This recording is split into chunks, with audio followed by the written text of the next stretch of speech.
Do not scroll past this. Be still and stay with me for a few minutes, because this message found you tonight for a reason.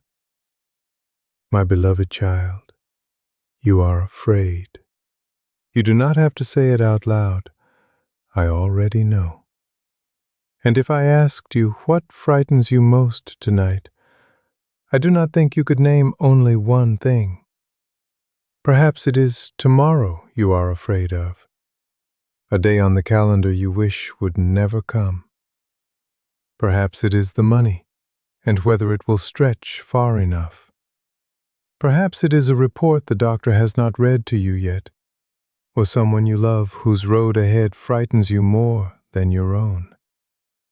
Or perhaps you cannot even put a name to it. You only know that when the house goes quiet and the light goes out, the fear grows louder, and it stands over your bed like a shadow that will not leave. I have watched you lie down in the dark these last nights with your body still and your mind racing. So do not close this. Stay here with me a little longer. I did not bring you into this stillness to leave you alone with what frightens you. I brought you here to say one thing plainly, so you can carry it into the dark tonight. What you fear tonight will not touch you.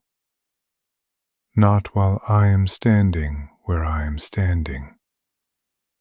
Stay, and let me show you why you can believe that. Let me name the fear, because you have carried it so long and mostly in secret that you may have stopped believing anyone could see it. It comes at night. In the daylight you can outrun it. There are chores and voices and the small tasks that keep your hands busy, and the fear waits quietly in the corner while you work. But the night has no such cover. When the last light goes out and the house falls silent, the fear you kept at arm's length all day walks straight up to your bed and sits down beside you. And your mind, which should be resting, begins to run. It runs ahead into tomorrow, into next week, into all the days you cannot yet see. It builds the worst thing first. What if the money does not stretch far enough? What if the pain in your body is the thing you are afraid it might be? What if something happens to the ones you love while you are too far, or too old, or too weak to reach them? One fear opens a door, and a dozen more come crowding in behind it. And by the darkest hour of the night, they have grown so large they seem certain, as if the dreaded thing has already happened, and you are only waiting for the morning to confirm it. I know how your chest tightens when it comes. I know the way you lie very still, as though staying still could keep it away. I have heard the small prayers you whisper into the dark, half afraid that even I have grown tired of hearing them. You are not weak for being afraid. You are a soul who loves and has much to lose, and has lived long enough to know that hard things are real. Of course you are afraid. Anyone who has loved as long as you have would be. The very depth of your fear only shows the depth of your love. The two have always come bound together. But here is the quiet cruelty of fear, the part it never lets you see while it holds you. Fear takes a thing that has not happened, that may never happen, and makes you suffer it tonight, in full, as if it already had. It steals a piece you were meant to have now, and spends it on a tomorrow that is still in my hands and not yet written. You have wept over losses that never came. You have buried, in your imagination, people who were still sleeping safe under your own roof. You have lived through 100 disasters that never arrived, and each one cost you a night's rest that I meant for your comfort. And the loneliest part is that you carry it alone. You do not want to frighten the ones you love, so you keep it behind your teeth. You smile, you say you slept fine, you tell them not to worry over you. You have become the calm one for everyone else, and no one thinks to ask who calms you. And then you come back to the dark and face it by yourself, night after night, sure that no one truly understands how heavy the dread has become. But I have not spoken your fear aloud to press you deeper into it. I have said it plainly for the opposite reason, so that you would know it is not hidden from me, not one thread of it. And the one who sees your fear so clearly is not standing far away, helpless beside you in the dark.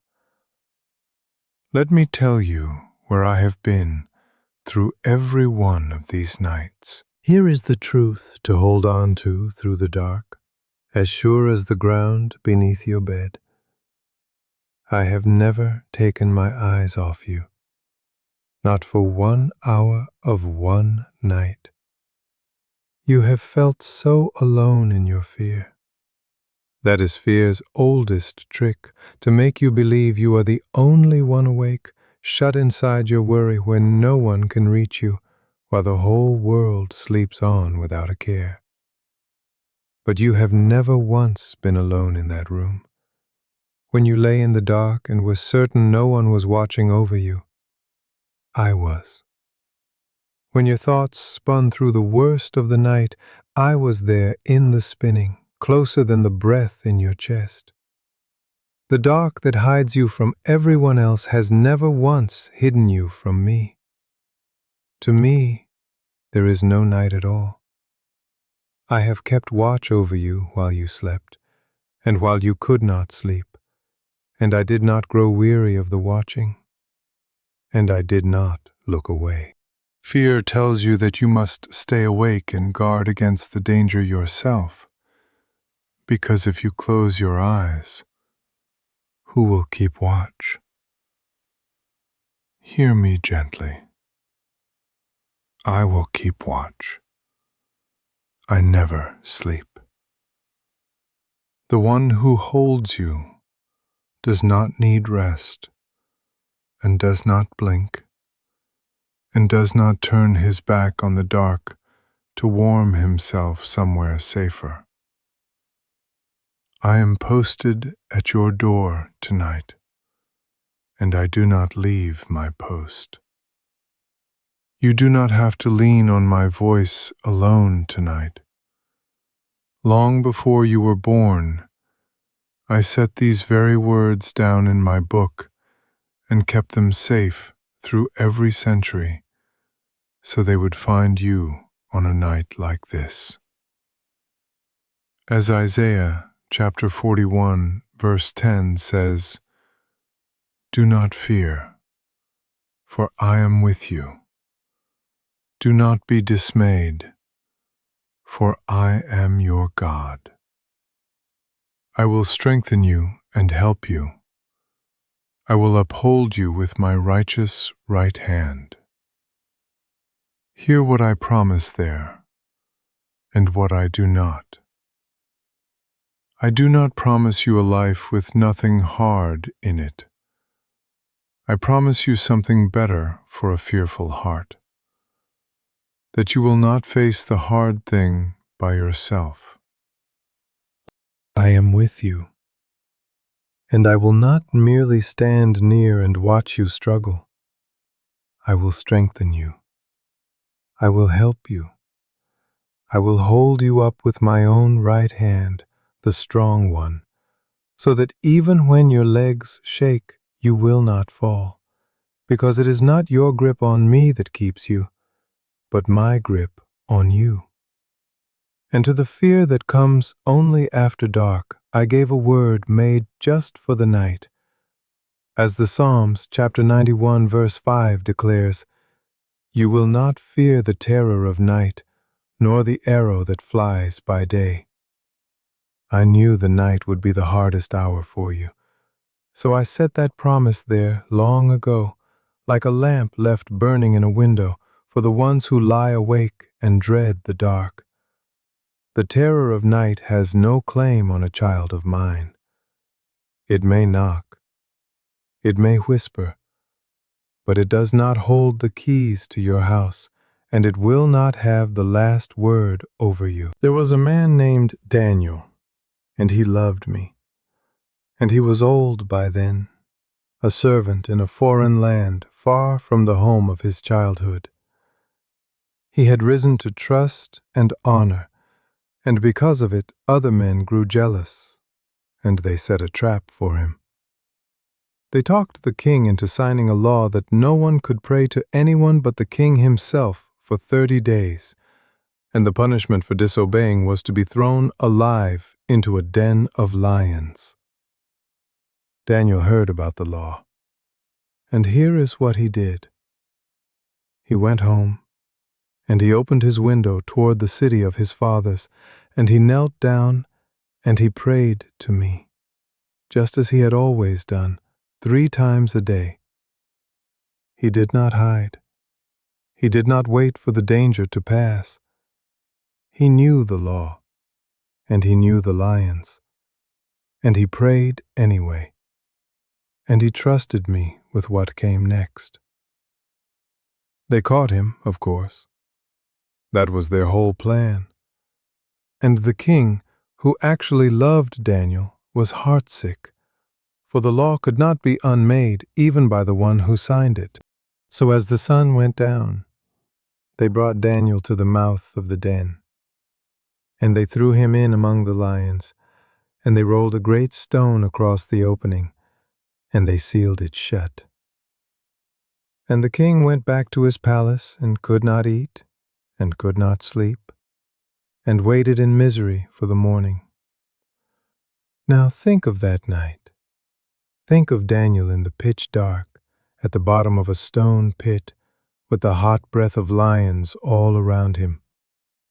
This is the very picture of the thing you dread, the danger real, the dark complete, the trap already sprung, and no way out by any strength of his own. If ever fear had the right to swallow a man whole, it was Daniel in that den, in the long hours before dawn. But Daniel was not alone in the dark. He had never been alone in the dark. While the king lay sleepless in his palace, I sent one of my angels down into that pit, and my angel stood between Daniel and the lions, and he closed their mouths. All night the hungry lions paced around a man they could not touch. The very thing that was meant to destroy him lay down beside him like a household cat, because I had placed myself between him and the teeth. When the first light came, the king ran, an old king running, to the sealed den, and he called out in a broken voice, afraid of what he would find. And out of the dark came Daniel's voice, alive and calm and whole. Listen to the words Daniel spoke up out of that pit. As Daniel chapter 6 verse 22 says, "My God sent his angel, and he shut the mouths of the lions, and they have not hurt me, not one scratch, not one wound." The thing that was sent in the dark to end him could not lay a single tooth on him, because I stood in the way.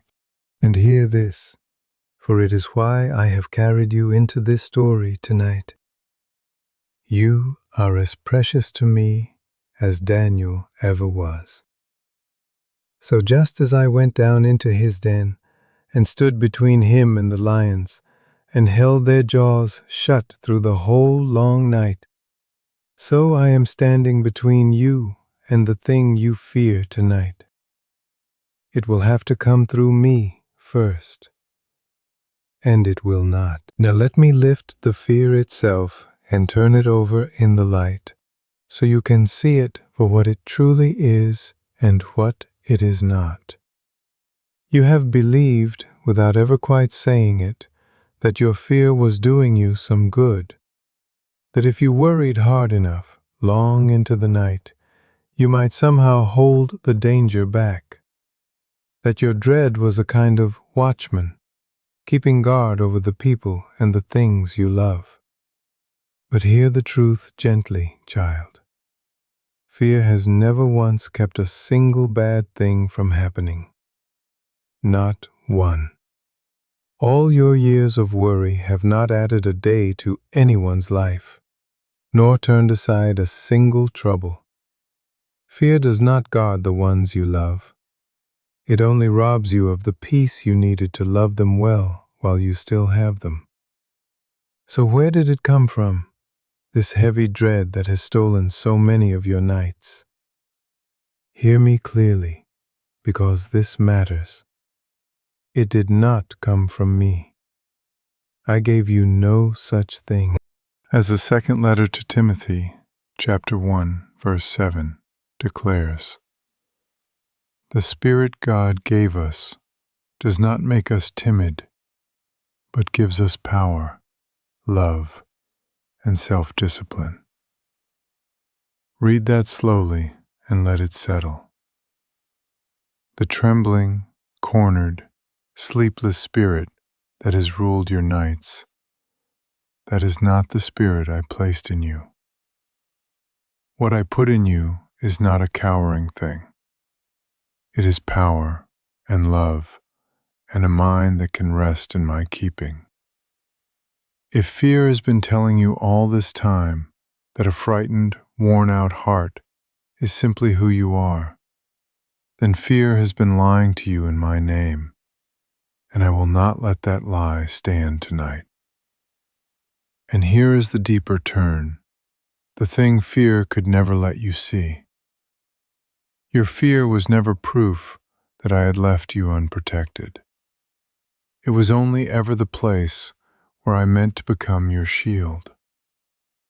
A shield is no use to a soldier standing safe at home. It matters only when the arrows are already flying. So it is with me.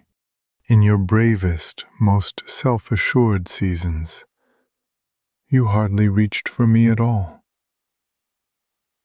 But here, in the dark, with your hands shaking and no strength of your own to lean on, here, you finally turn and find that I have been your shield the whole time, and that I am stronger than the thing you were dreading, and always have been. You thought your weakness shut you out from peace. The opposite is true. The very trembling you were ashamed of is the thing that finally turns you toward the only arms strong enough to hold you. I am not disappointed by your fear. I do not grow tired of how often you come to me afraid. I am your father. When my child runs to me shaking in the night, I do not scold the shaking. I pick the child up. Every time you have brought me your fear instead of swallowing it alone, you were not failing me. You were doing the wisest thing a frightened soul can do. So lay the watchman down. You do not have to guard the night anymore. You were never strong enough to hold back tomorrow, and you were never meant to be. That was always my work, not yours. Hand me the thing you have been gripping so tightly, the fear you have carried up the stairs to bed every night for so long. Set it in my hands, and let me show you the morning I have been keeping for you on the other side of this dark. The world has taught you that the night belongs to fear, that when the light goes out you are handed over to your worst thoughts, and the dark is a thing to be survived until morning. That is the world's night, and I understand why you have dreaded it. But hear how differently the night runs in my house. To me, the dark is not the enemy's country. It is the very hour I do some of my quietest work, mending what the day broke in you, keeping watch over what you cannot guard, going ahead of you into the tomorrow you are so afraid of, and making it ready before you ever arrive. While you sleep, I do not. While you rest, I am working. The night you have dreaded as the hour of danger is, in truth, the hour I hold you closest of all. So let the night be mine tonight. You have carried the watch long enough. Lay your head down, and let the fear you walked up the stairs with stay outside the door, because I am inside the room, and nothing comes to you that does not first come through me. Whatever you were dreading, it does not get the last word over your night. I do. And here is the promise I lay down beside you as your eyes grow heavy. The fear feels endless in the dark, as though the night will never break. It will. As the Psalms, chapter 30, verse 5 declares, "Weeping may stay for the night, but rejoicing comes in the morning." Hear the shape of that promise. The weeping is real. I do not pretend it away, but it is only a guest for the night, and it does not own the house. Morning owns the house. Joy has the last word, not fear. And a morning you cannot yet picture is already on its way to you, carrying a mercy you have not met yet, and it will find you right where you lie. So rest now, all the way. The day is done, and you are allowed to let it be done. The ones you love and fear for were always safer in my hands than in your worry, and they are in my hands tonight. You can close your eyes. I will keep the watch I never tire of keeping, and I will guard your sleep until the light comes back. When the dark presses in again tomorrow night, do not carry it alone.